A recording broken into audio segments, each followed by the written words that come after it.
बात को लेके घर घर तक, दरवाजे दरवाजे तक, अपने बूथ तक, अपने सेक्टर तक, विधानसभा तक, अपने जिले में, अपने मंडल में जब आप जाओगे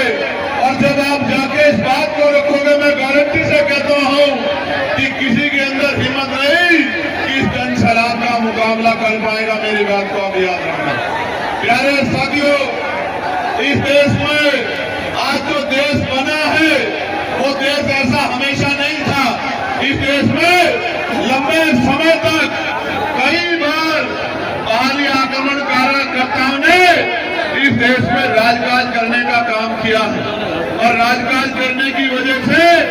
उनकी पॉलिसियों के आधार पे, उनकी नीतियों के आधार पे कई बार इस देश को गुलामी की बेड़ियों में जकड़ने का इतिहास रहा।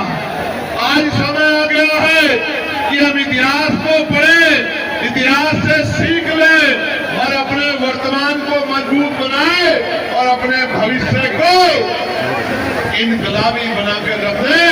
अपने भविष्य को मजबूत करते। प्यारे साथियों, इस देश में लोकतंत्र पहले नहीं था और जब तक लोकतंत्र नहीं था, गरीब, किसान, कमजोर, नौजवान, दलित, पिछड़े, आदिवासी और तमाम तरह के कमजोर वर्गों के लोगों को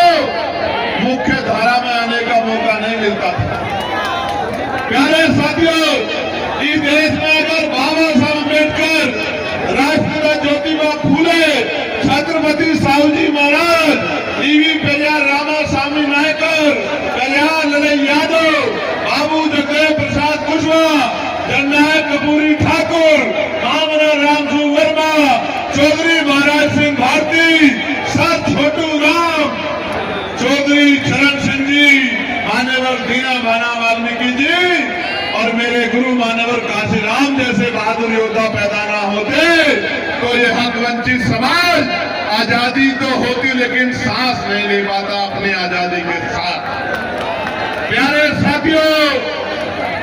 बाबू सिंह चौरसिया, परमानंद लोधी जी, सतराम बीए प्रजापति जी, तमाम महापुरुषों ने अपने जीवन का एक एक मिनट इसी बात के लिए निछावर कर दिया, अपने बच्चे कुर्बान कर दिए, अपनी जवानी कुर्बान कर दी, अपना सुख चैन कुर्बान कर दिया और इस बात के, इस नारे के साथ कि अगर मैं अपने और अपने बच्चों की परवाह करूंगा तो फिर मेरे समाज का, बहुजन समाज का क्या होगा, मेरे करोड़ों बच्चों का क्या होगा। संत गाडगे जी महाराज, नारायण गुरु,